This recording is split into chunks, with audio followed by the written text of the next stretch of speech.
और inside stories के लिए मेरे इस यूट्यूब चैनल को सब्सक्राइब करें और फेसबुक पेज को भी लाइक करें।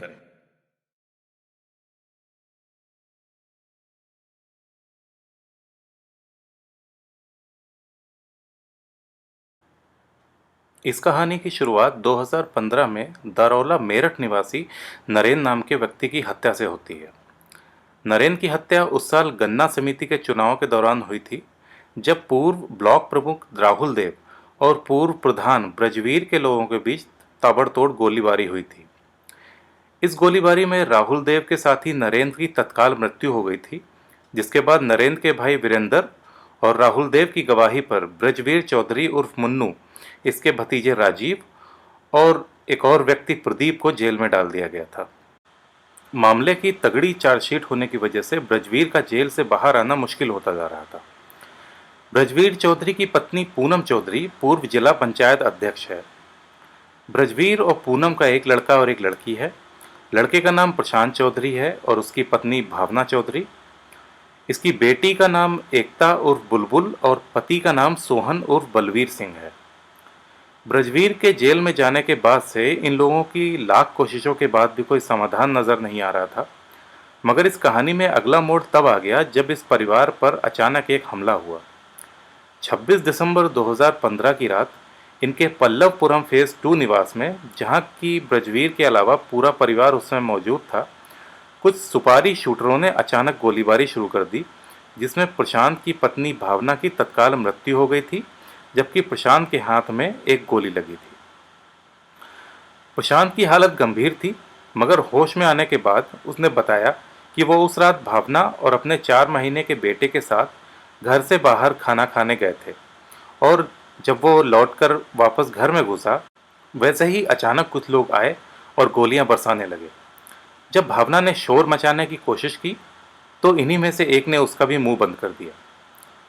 उस गन्ना समिति के चुनाव में हुई नरेंद्र की हत्या के बाद से पूरा परिवार सख्ते में था और उनको डर था कि इसकी जवाबी कार्यवाही राहुल देव की तरफ से कभी हो ना जाए। यही सोचते हुए प्रशांत ने घर के चारों तरफ सीसीटीवी कैमरे भी लगवाए थे, मगर गौर करने वाली बात यह भी सामने आई थी कि शूटर हमले के दौरान सीसीटीवी का डीवीआर भी अपने साथ ले गए थे, जिससे कि अगर ये वारदात रिकॉर्ड हुई भी होगी तो उसको मिटाया जा सके। डीवीआर साथ में ले जाने की बात को देखते हुए पुलिस को यह शक हो रहा था कि हो ना हो इस हत्याकांड में जरूर कोई ना कोई घर का आदमी शामिल है जिसने हत्यारों को इस वारदात में साथ दिया है। प्रशांत के स्टेटमेंट के अनुसार यह हमला राहुल देव की तरफ से किया गया था, जो नरेंद्र की हत्या का बदला लेना चाहता है। प्रशांत की नामजदगी के बाद दौराला के राहुल देव, कमालपुर ग्राम प्रधान गौरव, दौराला निवासी वीरेंद्र समेत 5 लोग नामजद हुए थे। पुलिस को आगे की तफ्तीश में इन लोगों के खिलाफ कोई भी सुराग नहीं मिल रहा था। ये एक बदले का एंगल था और ब्रजवीर की बहू भावना की हत्या का सीधा शक इन्हीं लोगों पर जाना वाजिब था। इस दौरान भावना के परिजनों ने मेरठ के एसएसपी से आरोपियों की गिरफ्तारी की मांग भी की थी और ये चेतावनी भी दी थी कि अगर भावना के हत्यारों को जल्द नहीं पकड़ा गया तो वो आत्मदाह कर लेंगे। परिजनों का मानना यही था कि इस हत्या के पीछे राहुल देव पक्ष के लोग हैं जो कि खुलेआम घूम रहे हैं, अतः इन लोगों को गिरफ्तार करके जेल में डाला जाए और उन पर केस चलाया जाए। अस्पताल में भर्ती भावना के पति प्रशांत का भी यही कहना था कि भावना की हत्या के पीछे इन्हीं लोगों का हाथ है और इन लोगों को जेल में डाला जाए। जेल में पहले से बंद ब्रजवीर सिंह का कहना है कि अगर पुलिस ने उक्त लोगों के खिलाफ कड़ी कार्रवाई नहीं की तो वो अपने परिजनों के साथ आत्मदाह के लिए मजबूर होंगे। प्रदर्शनकारिता के 5 महीने हो जाने के बाद भी पुलिस के हाथ में कोई सुराग नहीं लग पा रहा था, जिसको लेकर पुलिस के काम के तरीकों पर भी सवाल उठने शुरू हो गए थे। मगर आखिरकार जोनल क्राइम ब्रांच ने इस हत्या का खुलासा पिछले साल यानी कि 27 मई 2016 को किया। जो राज खुलकर सामने आया वो अविश्वसनीय था। आईजी सुजीत पांडे ने जोनल क्राइम ब्रांच को केस के खुलासे की जिम्मेदारी दी।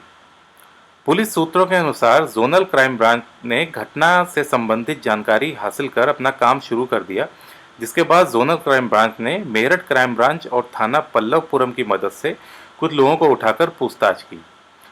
पूछताछ के दौरान पुलिस के हाथ घटना की कड़ी लग गई, जिसके बाद हत्या का खुलासा हो सका। पुलिस ने बताया कि भावना की हत्या एक कॉन्ट्रैक्ट मर्डर था और इस मर्डर का मोटिव सिर्फ और सिर्फ भावना की हत्या करना था। प्रशांत या किसी और की हत्या का कोई इरादा नहीं था। प्रशांत का इस हमले में घायल होना इस साजिश का हिस्सा था जो खुद प्रशांत, उसके पिता ब्रजवीर, बहन बुलबुल और जीजा सोहन ने रची थी। अब सवाल ये उठता था, भावना की हत्या ही क्यों? ऐसा क्या राज था जिसके चलते भावना की हत्या करवानी पड़ी? भावना के न रहने से किसको फायदा होने वाला था?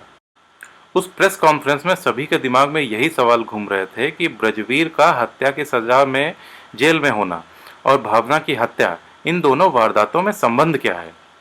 घटना का खुलासा करते हुए पुलिस अधिकारियों ने बताया कि प्रशांत का पिता ब्रजवीर उर्फ मुन्नू एक हत्या के आरोप में जेल में बंद है।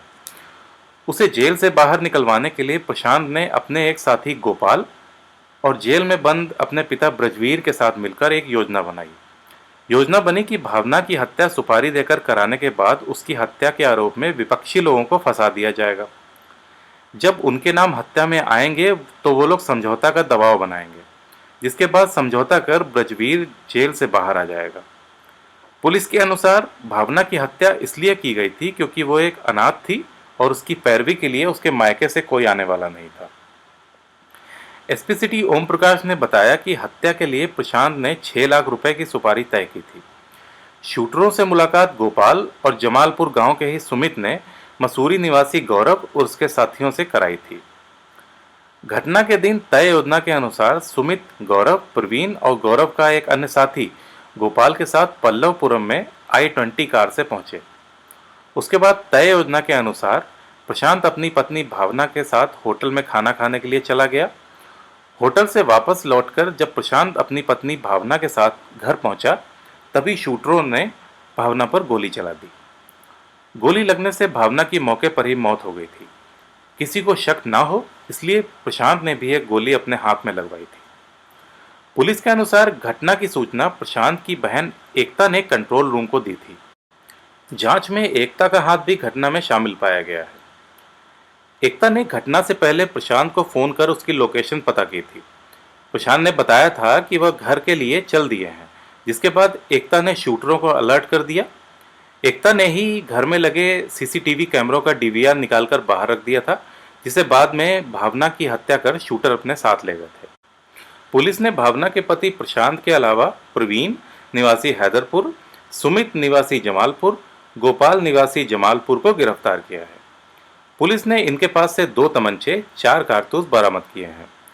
पुलिस का कहना है कि एकता और बुलबुल, सोहन सिंह और उनका साथी अभी फरार हैं।